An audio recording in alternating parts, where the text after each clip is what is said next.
Life Management Science Labs would like to acknowledge that we live and produce this podcast on the traditional lands of the Wurundjeri people. We'd also like to acknowledge the traditional owners of the lands of our listeners and our international colleagues. We'd like to pay our respects to their elders past, present, and emerging.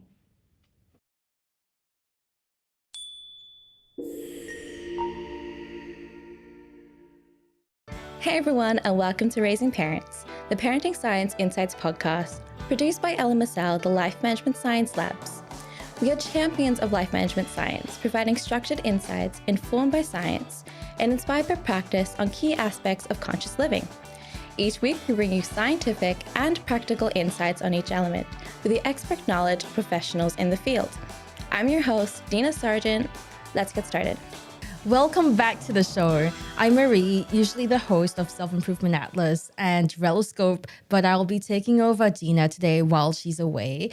Today, we're looking at what overprotective parenting looks like, what results it produces, and what safe and productive parenting styles might be.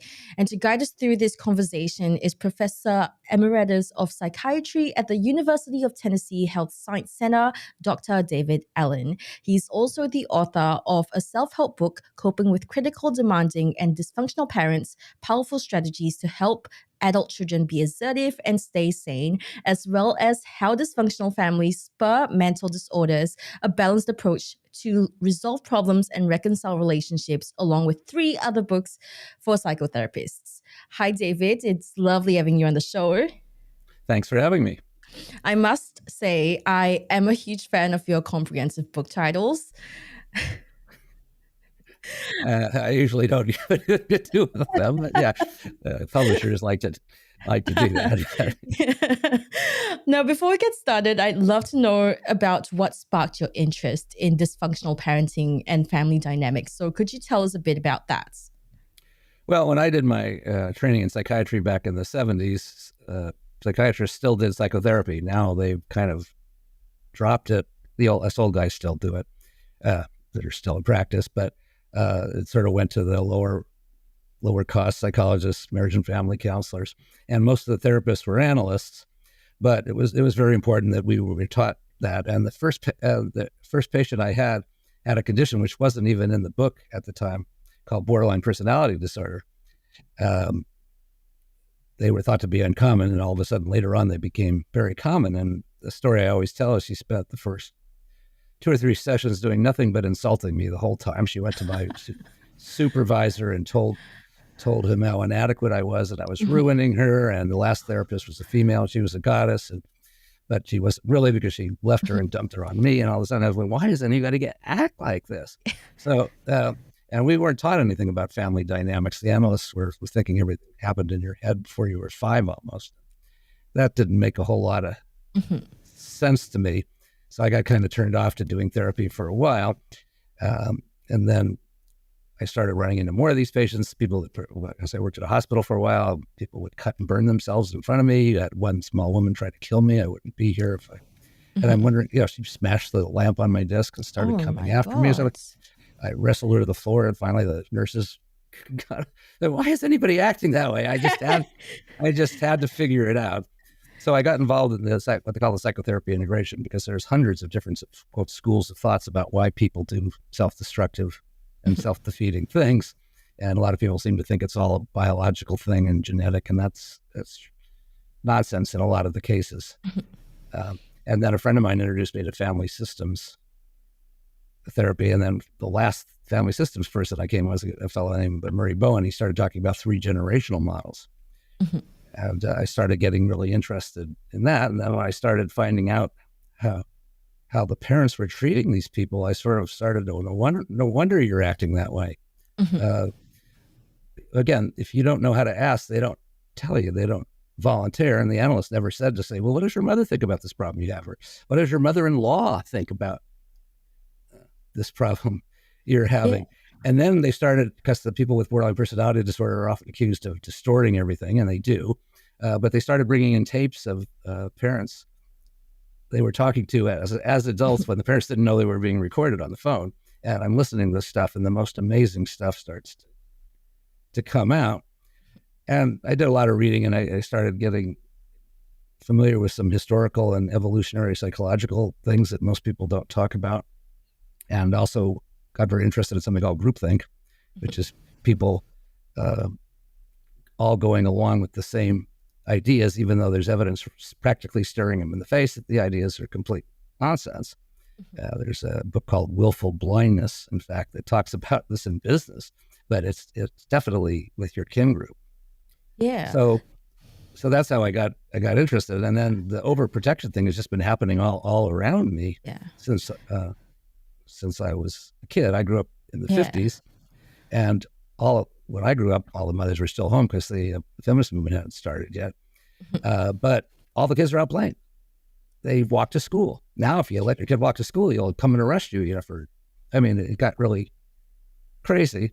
And I started reading a lot and coming up with ideas about why this was going on.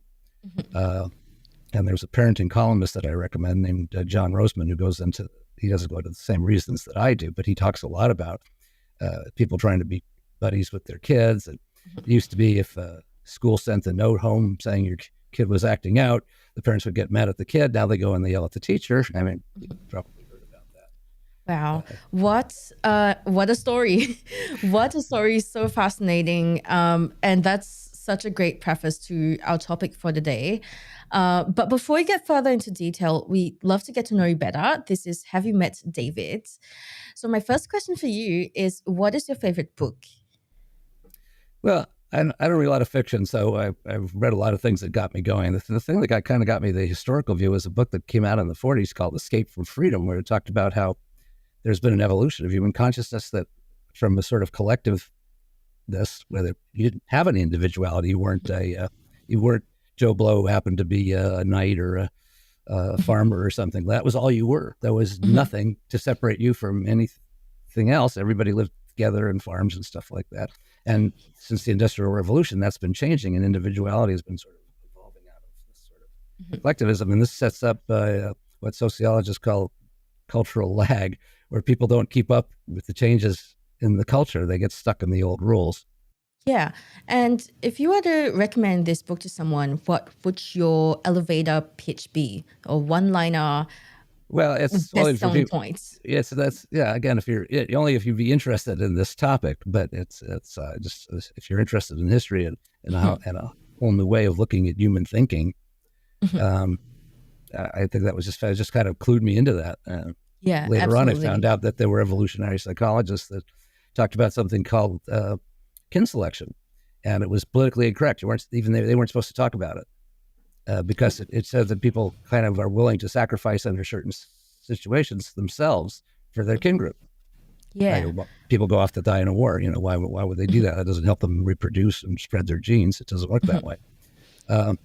And I found out, and this is where my ideas really are not the conventional wisdom at all. What I find is that in very few families where people share a lot of these kind of conflicts caused by these crazy rule changes, the children sacrifice themselves to stabilize the parents, so they develop a sort of a false self or a persona that helps stabilize the parents. And a lot of parents are now conflicted about having children to begin with for various reasons, and that's maybe what we can really get into, which is why they've gone from one extreme to the other. Yeah, for sure. I know that a lot of people my age are hesitant about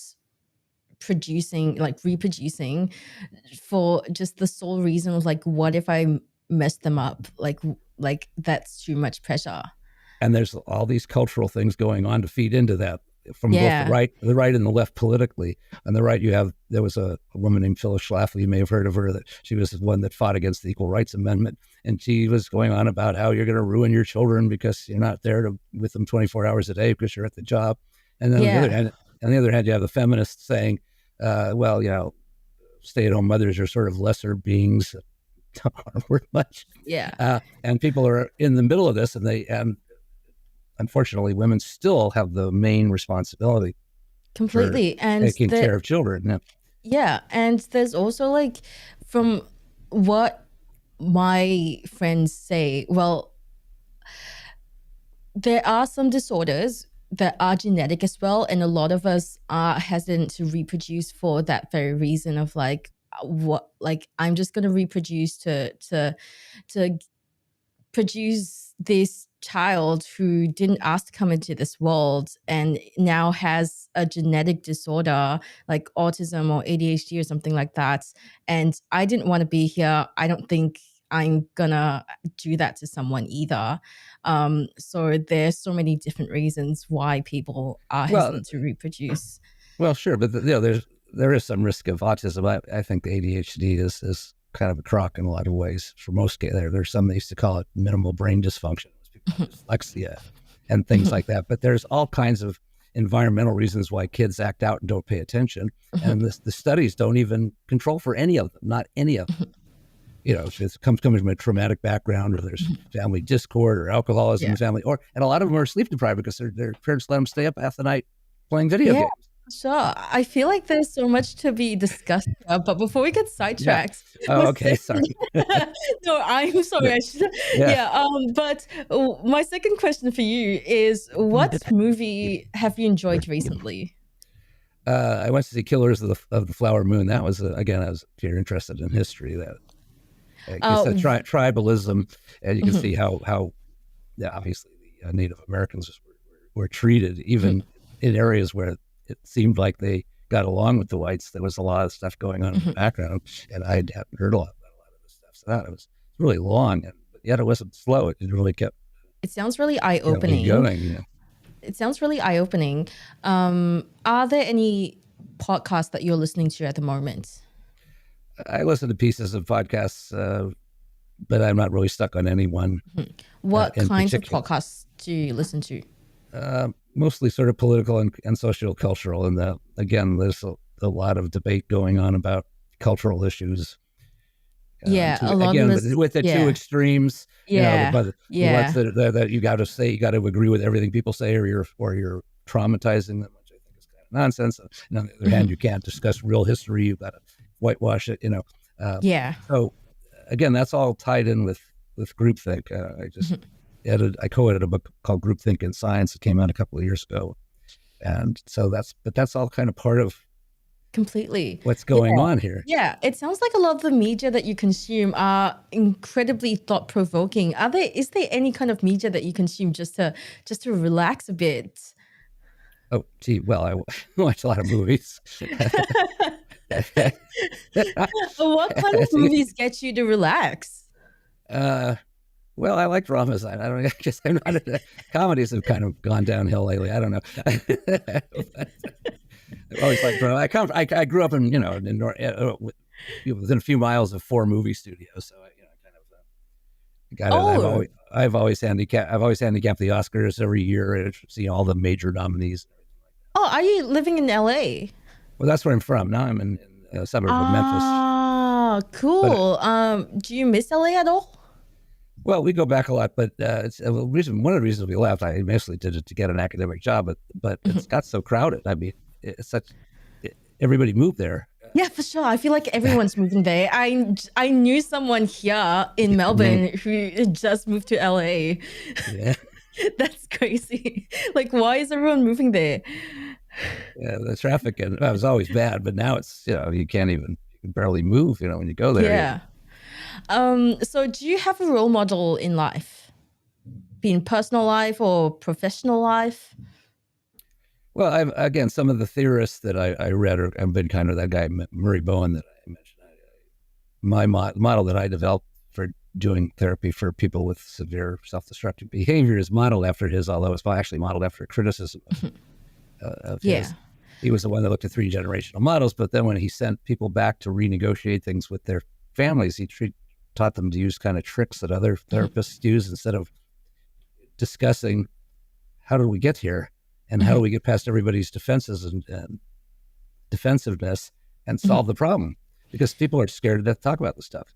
Yeah. And what qualities of his do you admire? Well, the fact that he let himself think about things. I think he was wrong about things. He applied it to schizophrenia, which is a whole other issue that I won't get into here. It's another. People think I'm anti-psychiatry drugs. Well, I'm not if they're appropriately used, and there are brain diseases. Schizophrenia, I think, is one of them. Personality disorders, I do not think, are brain diseases at all, because brain disease isn't present only when you're with certain people, but not when you're with other people, or in certain situations, or when you're being watched, or when you're not being watched. I feel like it's probably important to also just like acknowledge that in order to get on the right path or make any kind of progress, you've got to get it wrong first to and that's what's important. So thank you so much for answering my questions. I feel like I got to know you a bit better. Now we're moving on to the interview section. And the first question that we like to ask is, what do you think parenting is? What is your personal definition of parenting? This can differ from person to person, obviously. So we'd love to hear your thoughts. Well, that's a big, broad question. I mean, there's a lot of things parents have to do, but interestingly enough, when I was a resident, there was a child psychiatrist who kind of boiled it down to what he called the 3 L's. First one was love, of course. Love the kids and make them feel valued. The other one was limits. You can't just let them run loose. And you're the adult in the house. You're in charge. They don't make the decisions. Yeah. If you try and explain to a 4-year-old why you're explaining that, and when was the last time any 4-year-old says, "Well, I'm now, Dad, that you mentioned that. I see your point." They don't do that. And the last one was let them go. That's the one we that need sounds to like the toughest part, letting them go.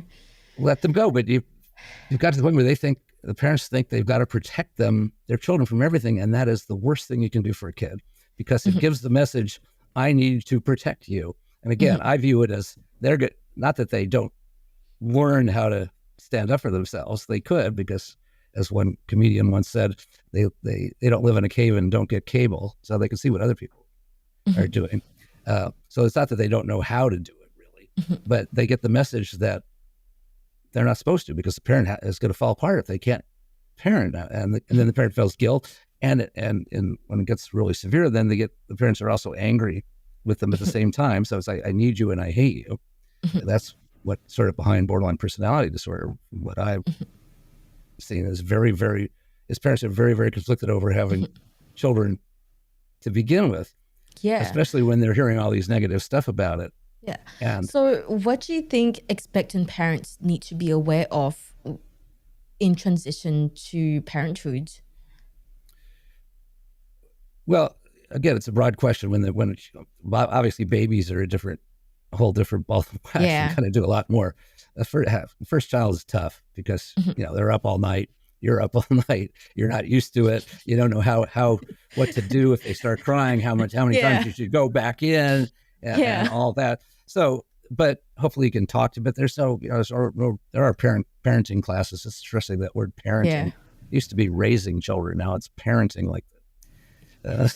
Yeah. I might be an outlier here because my parents always say that.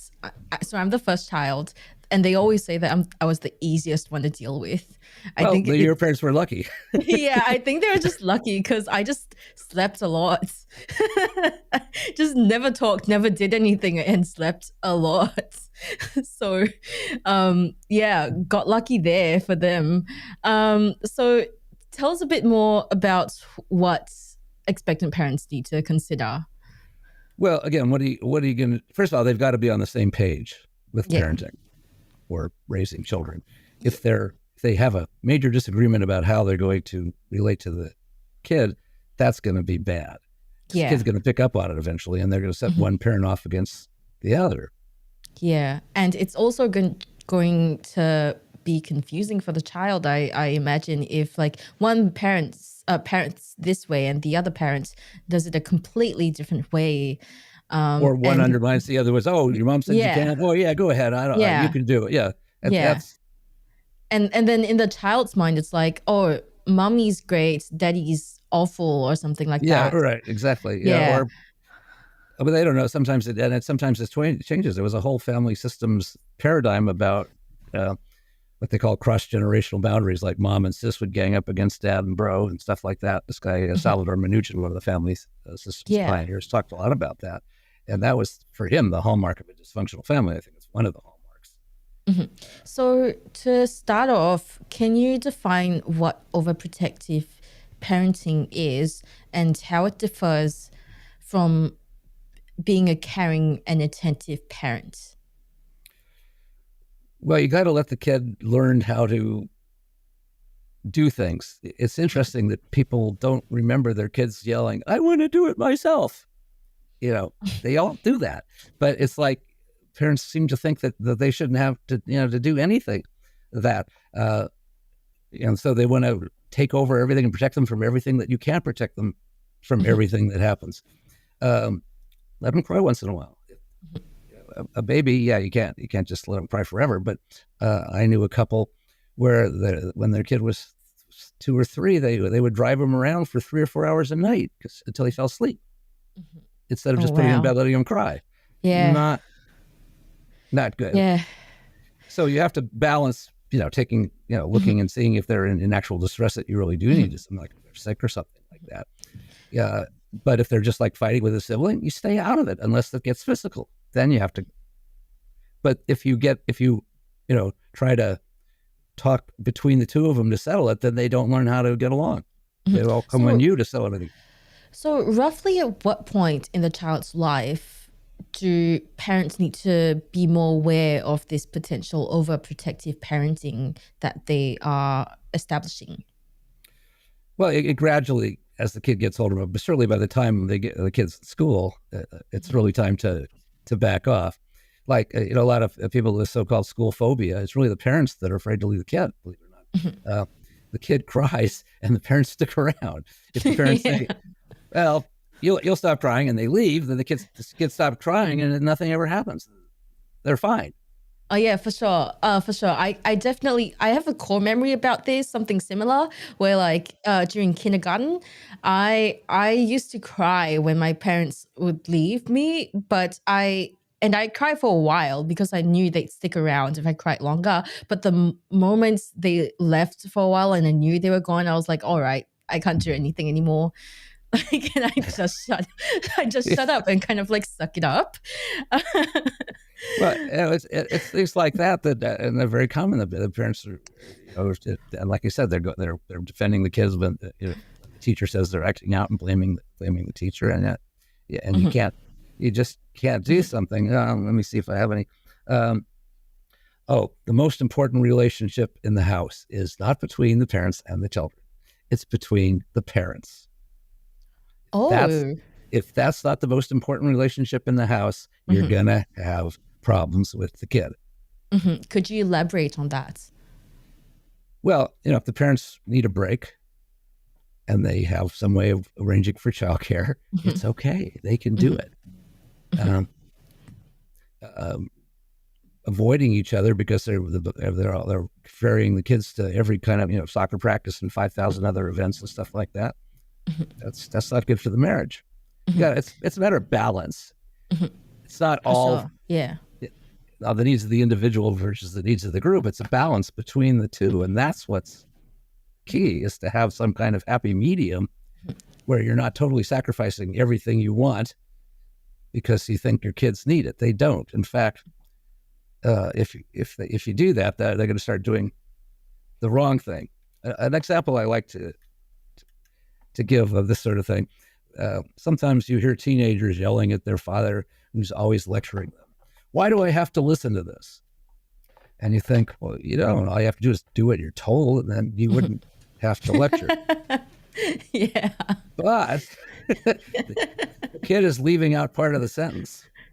It's, why do I have to listen to this in order to keep you happy? Because you like to lecture. That's what he thinks, the kid.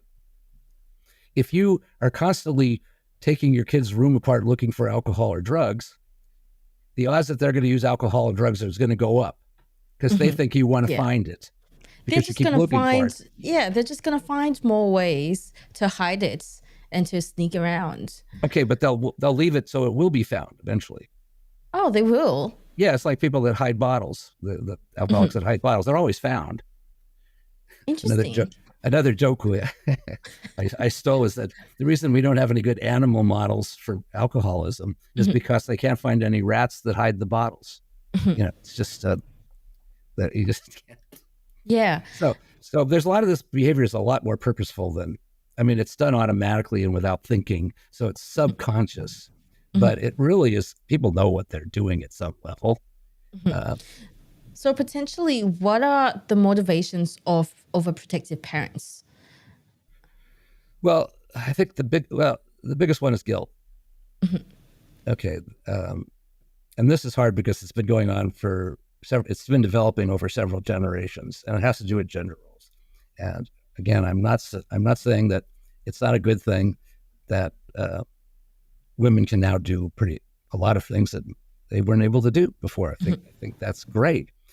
But because of the environment, they get all these double messages, and particularly they get them from their parents and grandparents.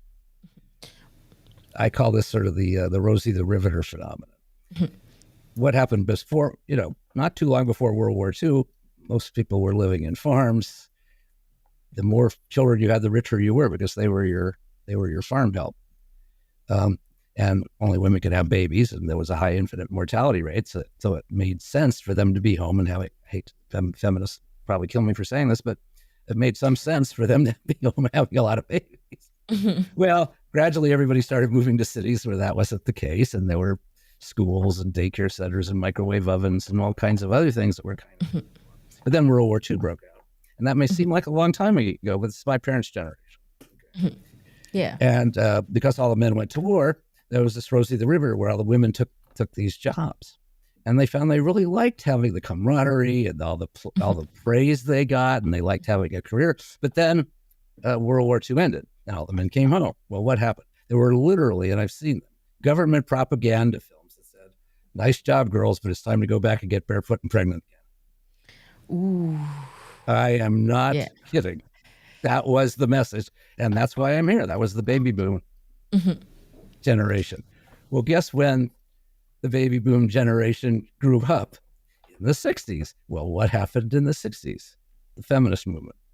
And you heard Betty Friedan saying, you can be an astronaut, you can be a doctor, you don't have to be a nurse, you can be anything that you want to be. And they'd come back and they'd be so excited about it. They'd go home and tell their mothers about it. Their mothers would have a heart attack. Why? Because it reminded them of what they got to do and couldn't do anymore because their family wouldn't accept it anymore. So that led to a situation where the mothers had kind of repressed ambition that they couldn't really do much with. And they would sometimes push their daughters to do the things they kind of wanted to do, or even their sons. I mean, I'm probably a doctor because my mom pushed me into it. Because I think she wanted to be a doctor. Yeah. But it's kind of like living vicariously through them. Right. But then if their daughter is too successful, guess what happens then? Then they get envious and resentful because the reason they couldn't do it was because they had you. Okay. So that you're getting a double message from your family. Yeah. It's like, I'm proud of you, but I kind of resent you. And I'm envious of you. Yeah. And they can't talk about it because they can't admit that they really wanted to have a career in the first place because their parents would never have accepted it. Okay. And that's what it is. People, if you can't talk about it, you can't solve the problem. So, and then there was a thing where the missing children came out. There were pictures on milk cartons of missing kids. And everybody was panicked, but there were no more stranger abductions back then before the pictures on the milk carton than there are now. It's usually another parent or something. There are a few, of course, but it's not dangerous for kids to ride bikes. When I first moved to the suburb of Memphis that I'm in, I still don't know how many kids there are on this block. They're never out playing. And it's not just because they're stuck at home with their screens, because when the pandemic went, I saw them out with bicycles, with their parents riding bicycles. All of a sudden, where were these kids before? They appeared out of nowhere. So, and at work, you're not working enough hours. You aren't going to be eligible for a promotion. So you're feeling guilty at work, and you're feeling like you're neglecting your children when you're really not. It's funny because they did a study that showed that my parents' generation actually spent less time with their kids than today's generations, which is wow. Because they go home and that's all they do is spend time with their kids. Yeah, that makes sense. Now, in thinking about it, I just never thought that was the reality of it. So how does what you've told me connect to the motivations of overprotective parents Oh, yeah. now? Well, if they think they're going to harm their kids because they're not there enough for them, they're going to overcompensate, and they do too much, and they try to protect them from every kind of hurt. It's on college campuses. So there's a book right now called "The Counseling of the American Mind." There was another one before that by the same author that was talking about what's going on college campuses, like safe spaces and microaggressions. It's like these kids fall apart, and when that, I think, my opinion, just opinion, I can't prove it. I think they rise in overdoses, suicides, and all kinds of other problems with kids is because of this. There were no kids running around the room when I was in the third or fourth grade. One, now you go in and they're all over the place, and the kids and the teachers are afraid to discipline them because the principal won't support them if the parents come. Yeah. Yeah. And are there any societal or cultural factors that contribute to this parenting style? Well, I mentioned them earlier with all these mixed messages they're getting from everybody, including from their own families, about how much time you need to spend with your kids, and are you doing the right job? And there's all this confusion. And like I said, this guy, John Roseman, has been writing about this for a long time. I don't agree with everything he says, but he really talks about how to set limits with kids. And he talks about three kinds of parenting. There's the passive kind, where you'll just let the kid get away with murder. Then there's the authoritarian, where you're basically beating the crap out of them and telling them, you do this, you do that, I'm the master of that. And then there's the authoritative kind, which is the kind he recommends, where you're the boss, you speak kindly but firmly, and you set the limits. If you want them to do chores, it's not, I want you to do the dishes tonight. It's, you'll do the dishes tonight. Matter of fact. And if they say, why? You go, because I told you so. That was supposedly ruled out. You're not supposed to ever. You're supposed to sit down and explain to your kid why they should do chores around the house. Really? Why? They can figure it out pretty much themselves. You don't have to explain it. And if you're reasonable about it, I'm not talking about, because they're unreasonable authority, telling them to do all kinds of stuff. And you have to support something else about your child, which psychotherapists call self-actualization. They are not just a peg in a machine, okay? They have their own wants, ideas, tendencies. Let them develop them. They don't have to do everything you did. Yeah, absolutely. And is there any research that shows the effects overprotective parenting versus authoritative parenting has on a child's overall development? I'm pretty sure there is. There's not enough of it because it's hard to know exactly what's going on at home. There was an excellent TV show called The Nanny, where they actually brought cameras into the house to find out why the kid was acting out. Because if you ask people, they either don't know or they don't tell you the truth.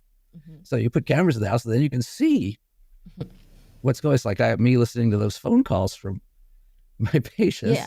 And then I started inviting the parents in, and some of them were on their best behavior, but some of them weren't. And tell us about the takeaways you had from that TV show. Well, again, it showed that they were either the parents weren't getting along and they were disagreeing, or they were giving the kid mixed messages, or they weren't setting limits, or they were too rough on the setting limits. Mixed messages is another huge issue in people that are self-destructive. They get this confusing message from the parents. This is sort of not quite the same thing, but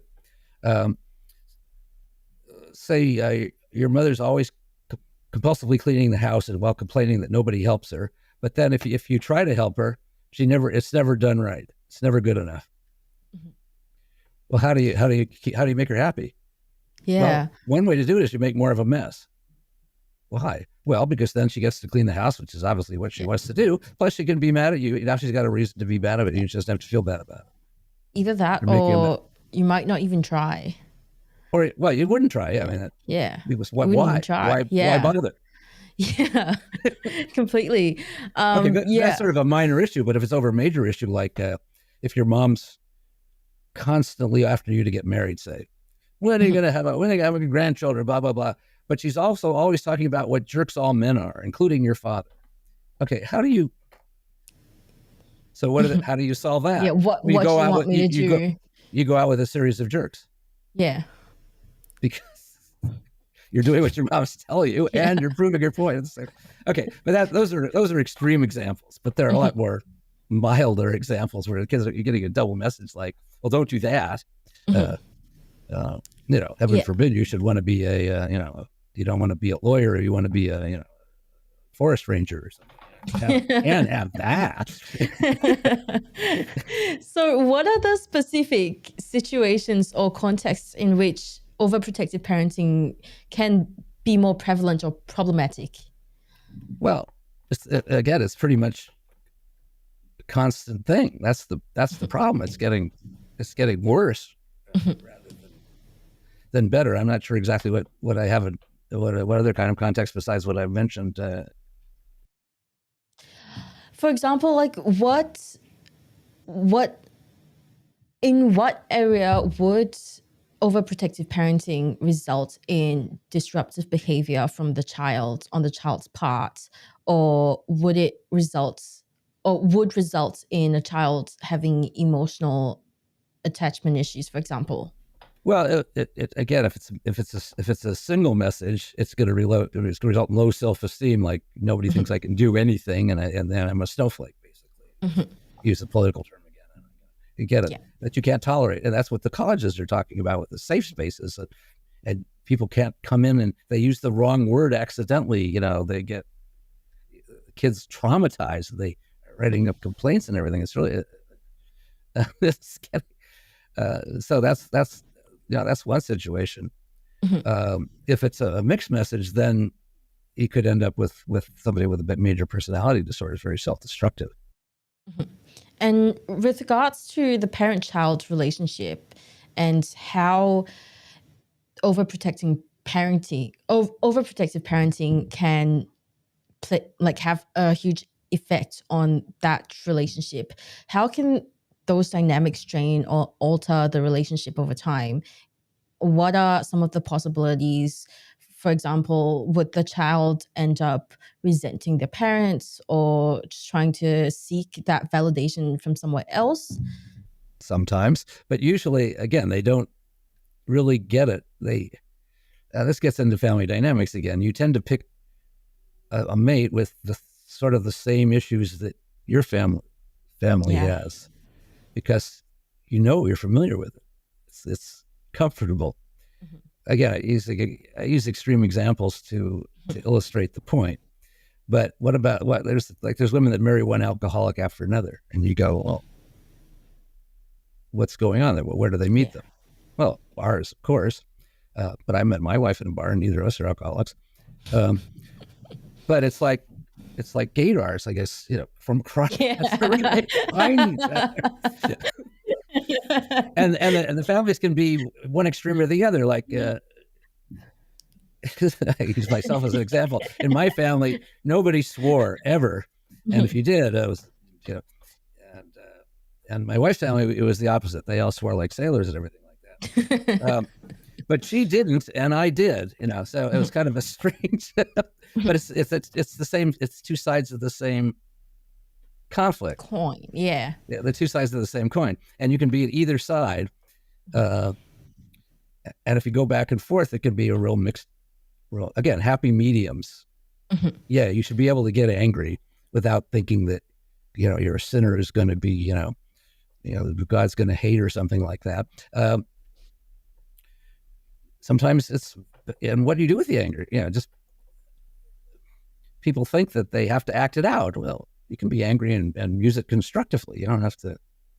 I remember when I was learning group therapy. Oh yeah, for sure. You can definitely. She said, they were all saying they can't express anger because they would all go out and start assassinating people and burning down government buildings. No, use that anger for good. Use that Right. anger for good. The Okay. anger is such a strong emotion. Like every time I feel angry about something, I just use it to live out of spite. I've just gotta live better. Just you know what I Use mean? that. Just yeah. Solve the problem. There's another fad in our field called mindfulness, which is great for the things that you can't fix. How to stay calm when there's something bad going on that you can't fix. But if there is something bad that you might be able to fix, then mindfulness is mindlessness. Basically, you can use it to stay calm while you're fixing the problem. But if all you're trying to do is relax and let the problem go on, Yeah. somebody made a comparison by, doctors these days with all the business people running their doctors, they're telling them they need to be mindfulness if they don't like what they're being told to do instead of forming a union or something, fixing it. I mean, that to me, Yeah. that doesn't make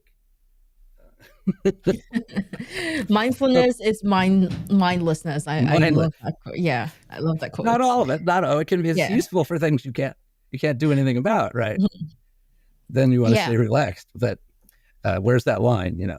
I'm for kind sure. of getting off on tangents, but all this stuff kind of runs together, and there's all levels of severities and combinations. It's all connected, and everybody's different. It's you look for, as a therapist, we look for patterns, but every family is completely different. They have the same themes, but they act it out very differently in their own ways. So it's hard to generalize in terms of the questions you're asking me about when it's going to be bad. It depends on a lot of other factors. Sometimes there's an old uncle that takes you in and treats you the right way. Yeah. Well, are there any strategies or approaches that parents can use to transition from overprotective parenting to a more balanced and supportive parenting style? I'm aware it's not one size fits all, but is there anything that can be done? Then you have to look at their own issues and not just the kid's behavior, I think. Okay. And what will they have to take into account when thinking about why are they so worried and guilty that their kid's going to turn out bad if they don't do everything perfectly? Where's that coming from? It sounds irrational, but there's got to be some logic to it because they keep doing it. So as it turns out, there are reasons why people feel like they have to do this stuff. And I think it has to do with the whole family dynamics that are going on, the messages they're getting from your parents and your in-laws. Again, as analytic therapists, they never even asked about that stuff. And is there a second step after the self-reflection and identifying those issues? Well, again, if it's fairly mild, you can read somebody like John Roseman. He's got a book called The Well-Behaved Child. She'll tell you what you should be doing. And if you find that you can't do it, and you can't do it for some reason, then you need to see a therapist. And if it's a marriage issue, you probably need to see a marriage counselor. Yes. All ties together. Yeah, it all ties together. So in conclusion, what key message would you like our listeners to take away from this regarding the impact of overprotective parenting and the importance of finding a balanced approach to raising children? The kids are not fragile. Okay, they can obviously get hurt, but we all seem to make it through to okay. Yeah. So the kid can stand to deal with things. Bullying is another big issue. What do you do about that? Especially when the parents are the bully are defending there's a lot of difficult situations, but you have to sort of keep an open mind and let yourself use critical thinking. Don't just follow along like sheep. Yeah. To everything that your friends are saying. They'll get on your case if you don't give them a kid enough money. Well, you maybe want your kid to learn how to live on a budget. You don't want to give them, even if you can afford it. And they'll and your friends will get on your case. I've seen that. We've experienced that. That's yeah. It's just kind of keeping an open mind, reading, listening, and maybe you need some help for either marriage therapy or family therapy or just look into your own background. I've the book that you mentioned, my self-help book, talks about how to research your family background to find out where the conflicts that are creating the difficult behavior are coming from.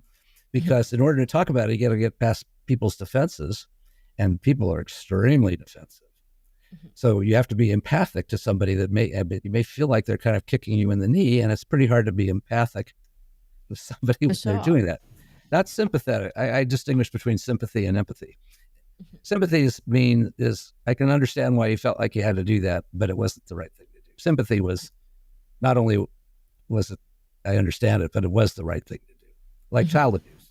You can't, they know what people think of child abusers. You don't have to pretend like it's okay. It's not okay, but you can understand the bind that they felt in their own families that led them to behave that way. And there's various strategies for getting past, and there's not just one defense, but they have a whole series of them. So once you get past one, you have to go on. But that's coming from the adult child's point of view, not from the parents' point of view.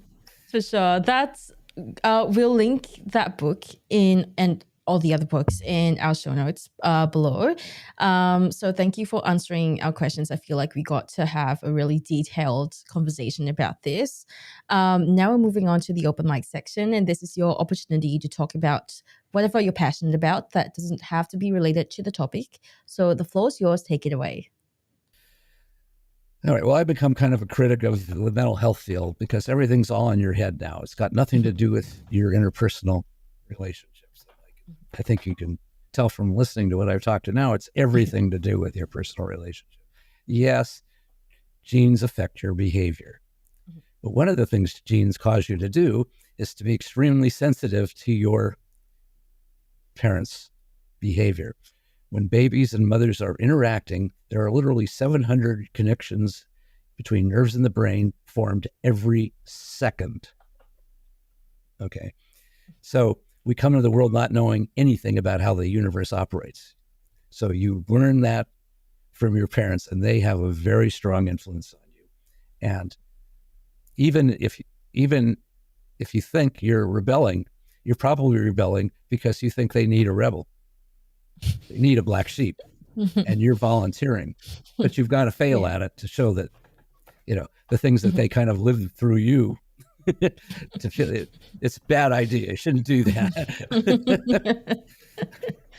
Okay. So everything's all in your head, and you get these these on the other side, you get these people saying, schizophrenia is just another way of looking at the universe. No, it's not. These people aren't in touch, so we've got all these homeless mentally ill in California, tent cities under every overpass. We used to have those people committed because they were called gravely disabled because of their psychotic. A lot of them, they were schizophrenia and stuff like that. So I got these two sides of our field. The one that doesn't think that anything's a mental illness, and the other thing that everything's a mental illness, and it's got nothing to do with what's going on. And humans are being the most social of all organisms, pretty much. Maybe, I don't know, ants or bees might have it on us a little bit, but we're extremely social, and groupthink is everywhere. I mean, if you could look at the politics, everybody's dividing up, and you can't disagree with anything they say, or you're excluded. That's not a good. Yeah. Either. So what do you think? How do you think people can benefit from looking at their interpersonal relationships when thinking about their mental health? Well, what's triggering you? And why is the other person doing it? And how are you interpreting it? Okay. And again, you can't read minds. So if it's something that's really irking you, you've got to be able to be assertive and speak up about it, but not tear them a new one, because that doesn't work. Yeah, for sure. You've gotta analyze your own triggers and figure out why the triggers for you, and it's not always like you can't hold other people accountable for. Well, you could talk about an interpersonal pattern that you have and how you can fix it, because most of the time the other person isn't happy about it really either. that's where the empathy comes in. The minute you start attacking or even criticizing, you forget it. It's fight or flight is what's going to happen, or freeze. Nothing will ever get solved. And like I said, people are terrified of discussing these issues. The hardest thing I had was getting my self-destructive patients, even after we worked out the formula and understood why the parents were acting, to go actually do the homework and confront their parents in an empathic way. They were scared to death. If they did it, it was very successful, but a lot of times I couldn't get them to do it. People are absolutely terrified to do this. And people just don't like to talk about the past, especially because they're ashamed themselves. Yeah, but you've got to talk about the past and think about the past because it affects you. How it's affecting you now. It's the present that's important, but the past explains what's going on. Yeah, absolutely. Now. Did you have any more to say for your open mic before we end off? That's the main thing. I talk about a lot of these subjects online and stuff like that. So I have a blog and a Facebook page, so I talk a lot about these issues. So amazing. So tell us a bit more. Where can our listeners find you on your blog and on your Facebook page? Well, I'm on Psychology Today, although we just got into it a little bit. I've been on there for like 12 years, but they're starting to not let people express opinions about certain things. So I have my own blog where it has most of the same posts, but it's a broader one. It's at DM Allen at Blogspot. I can't even remember my own blog address. Don't worry about it. We'll find it and we'll link in the show notes. And Facebook, I'm under David. I'm under David M. Allen, MD on Facebook. And and every time I post on my blog, I also put a link to it on my Facebook page.